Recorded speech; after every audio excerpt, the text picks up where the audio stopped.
And for more, we cross to Madrid. Alberto ALEMANNO teaches at the French business school HEC. Thank you for speaking with us here on France 24. Thank you for having me. She squeaks by Ursula von der Leyen.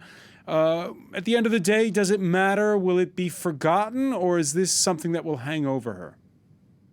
I think it's going to matter. It's going to matter because this is a record law slim majority that has been very much contested over the last few hours that suggests that she's a compromise candidate. That's exactly what we realized a couple of weeks ago when her name came out of the blue during a meeting of the head of state and government.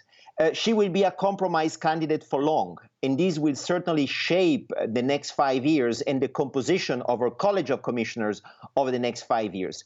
Today, the vote also has been made possible by political forces standing on the ultra-right or the right of the parliament. We don't know for sure because it was a secret ballot. But when you make the maths, you realize that many political parties on the pro-European side decided not to support her. This is not very encouraging, obviously, at the beginning of this new legislature. Yes, This is a secret ballot, Alberto ALEMANNO, but it's possible, looking at the math, that the likes of Viktor Orban's Fidesz party, which is a member of her voting bloc, voted in favor of her. Will that really matter?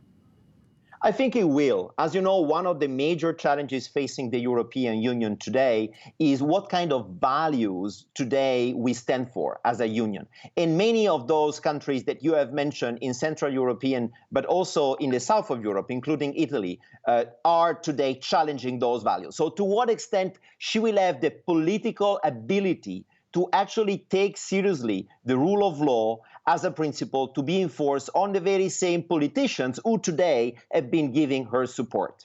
Alberto ALEMANNO, could she surprise us? Will she? Let me put it this way: how different will she be from Jean-Claude Juncker?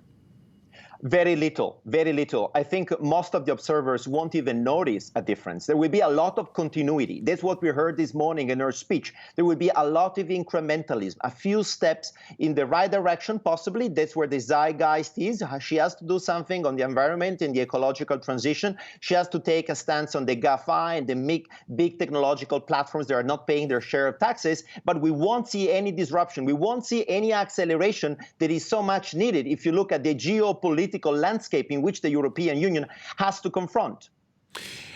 Finally, we're getting word today that Christine Lagarde has resigned as head of the International Monetary Fund. How much of a changing of the guard is it for the top EU institutions? Lagarde, of course, who's been nominated to run the European Central Bank. Well, I expect more disruption there. Obviously, it's difficult to fill the shoes of Mario Draghi, even for someone like Ms. Lagarde, who has a lot of experience, but who doesn't really have a mastery of monetary policy per se. So it will take some time for her to find her space, and we're going to see how the markets are going to be reacting in the next few months. And more importantly, who are going to be the advisors of somebody like Lagarde in the next few months. Alberto ALEMANNO, many thanks for speaking with us live today here on France 24.